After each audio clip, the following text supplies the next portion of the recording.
ഈ ഒരു ബണ്ണ് ഞങ്ങൾ കോസ്കോയിൽ പോയപ്പോൾ മേടിച്ചതാണ്. ബ്രിയോഷ് ബൺ എന്നാണ് ഇതിനെ പറയുന്നത്. വെറുതെ കഴിക്കാൻ തന്നെ ഭയങ്കര ടേസ്റ്റാണ് കേട്ടോ.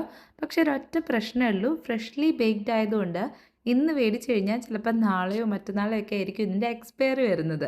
അപ്പോൾ ഇതെന്തായാലും വെറുതെ വേസ്റ്റാക്കി കളയണ്ടല്ലോ എന്ന് ഓർത്തിട്ട് ഞങ്ങൾ ഓർത്തു പാവ് ഭാജി ഉണ്ടാക്കാമെന്ന്. ജീവിതത്തിൽ ഇതുവരെയും ഞാനത് ഉണ്ടാക്കിയിട്ടേ ഇല്ല. ഒരു വട്ടം എങ്ങാണ്ടോ ഞാൻ കഴിച്ചിട്ടേ ഉള്ളൂ.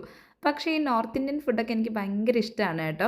അങ്ങനെ ഞാൻ യൂട്യൂബൊക്കെ തപ്പിപ്പിടിച്ച് ഒരു വീഡിയോ എടുത്ത് വെച്ചിട്ടുണ്ടായിരുന്നു. ഭയങ്കര പണിയായിരിക്കും എന്നോർത്താണ് ഞാൻ ഉണ്ടാക്കാൻ തുടങ്ങിയത്. പക്ഷേ ഒരു 10 മിനിറ്റിൽ തന്നെ ഉണ്ടാക്കി കഴിഞ്ഞു. ഭയങ്കര എളുപ്പം. ഇത്ര എളുപ്പമായിരുന്നു ഇത് ഉണ്ടാക്കാനെന്ന് അറിഞ്ഞായിരുന്നെങ്കിൽ ഞാൻ ഇടയ്ക്കിടയ്ക്ക് ഇത് ഉണ്ടാക്കിയേനെ.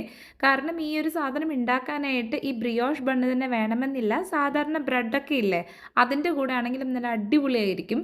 ബിക്കോസ് എൻ്റെ വീട്ടിൽ എപ്പോൾ ബ്രെഡ് മേടിച്ചാലും എപ്പോഴും അത് വേസ്റ്റായി പോകലാണ് പതിവ്. അപ്പോൾ ഒരു ബ്രേക്ക്ഫാസ്റ്റിനോ ഡിന്നറിനോ ഒക്കെ ചെയ്യാനായിട്ട് നല്ല അടിപൊളി ഐറ്റമാണ്. ഭയങ്കര എളുപ്പവുമാണ്.